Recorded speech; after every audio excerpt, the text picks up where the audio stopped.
This is a Lenovo ThinkCentre M700, and today we're gonna do some to it. I'm Gibby, and this is Noetics. I'm inclined to say that the first step is going to be removing these, this one big screw on the back. I think that's the only thing holding it in. Man, they really screwed that in there.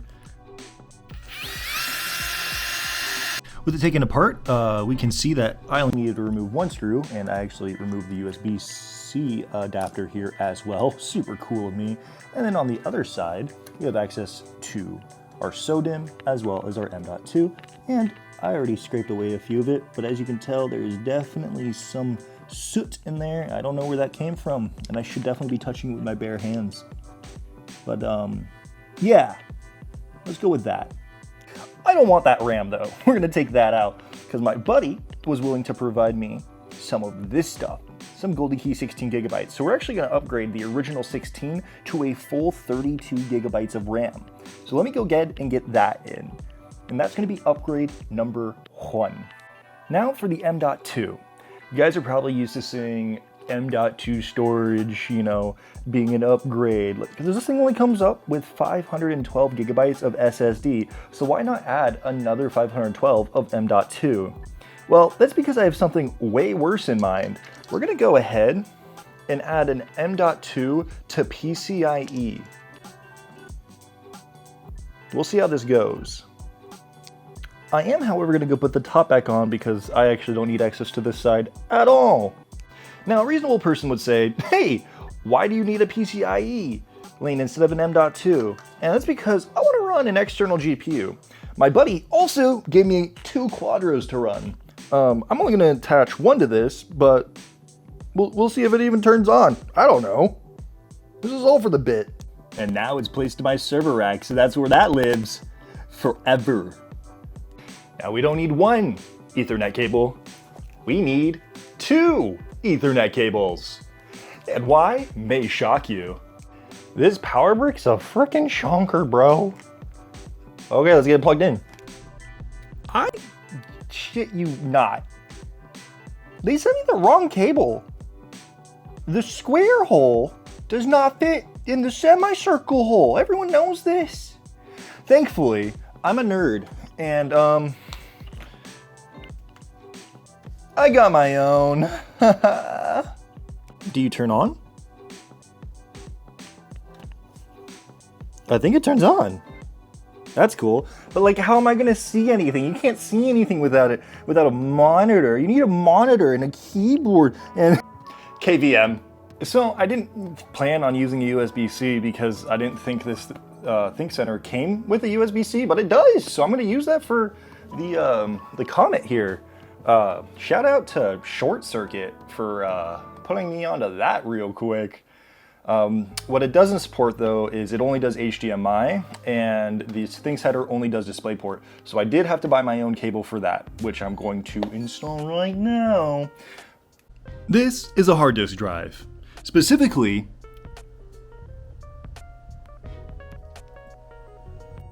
eight terabytes of it. 8 terabytes of hard disk drive. And it's inside of an external casing, so I'm gonna head and get that plugged in too. This is where we're gonna put all the stuffs and the things. The sponsor of this video is, I don't have one at all. Yeah. Well, I haven't slept in 2 days, so I created an abomination. You want to see it? So unfortunately, the P400 Quadros don't work with the adapter because the adapter doesn't work with notebook graphics cards. But hey, who cares? Because my buddy let me borrow a GeForce 1080 Ti.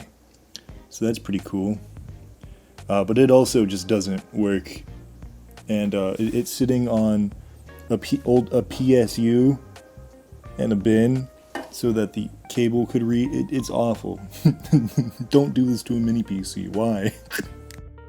So that's really cool. The KVM, it just works. Yeah, who knew you could design a product and it just functions? So I'm now on the ThinkCentre on my main PC, which is pretty Neato. So we're gonna go ahead and I'm gonna go through and set it up and see if I can get it to update to Windows 11 and check out what I have access to and all that type of stuff. And then I'll go ahead and set up my server. So inside the KVM, we can see the micro PC and my storages, 500 gigabyte SSD and a 8 terabyte HDD. Very, very cool. Lets me store all of my TV that I care about. That's great. In order to actually get that TV, I do not condone pirating YouTube. You can only download media in which you already legally own. In order to do that, I use SAB, Sonar, Plex, and Geek NZBD. But that's a whole different video for a very different time. But I do have a network attached AI as well. In order to start it up, make sure we have Olama running here. And then I created just a nice bat file for it. Just a nice little bat. So now we have the web UI running. We don't care about this one. And then this is just another chat for the AI. Can go ahead and close the KVM window and take us to my main PC that I actually use. And we can see that up here I have Sonar available. I have SAB and Plex all available directly from the PC, being able to connect directly to it over Ethernet. But let's actually look at this here, and just to show that the web AI actually works, say hello to YouTube, and then you can start hearing the mini PC fans whirring up and screaming because why is this running any kind of LLM? It shouldn't be. You know, if I really wanted to make this work better, I could probably fix a lot of the quantization to make it a little bit more adequate for the system I'm running on. However, I will not be using it that often, as I do use Gemini and ChatGPT independently for different reasons. This one is just for a lot of my personal work, specifically in cybersecurity, being able to do pen testing and stuff. I don't want to deal with grandma jailbreaking ChatGPT.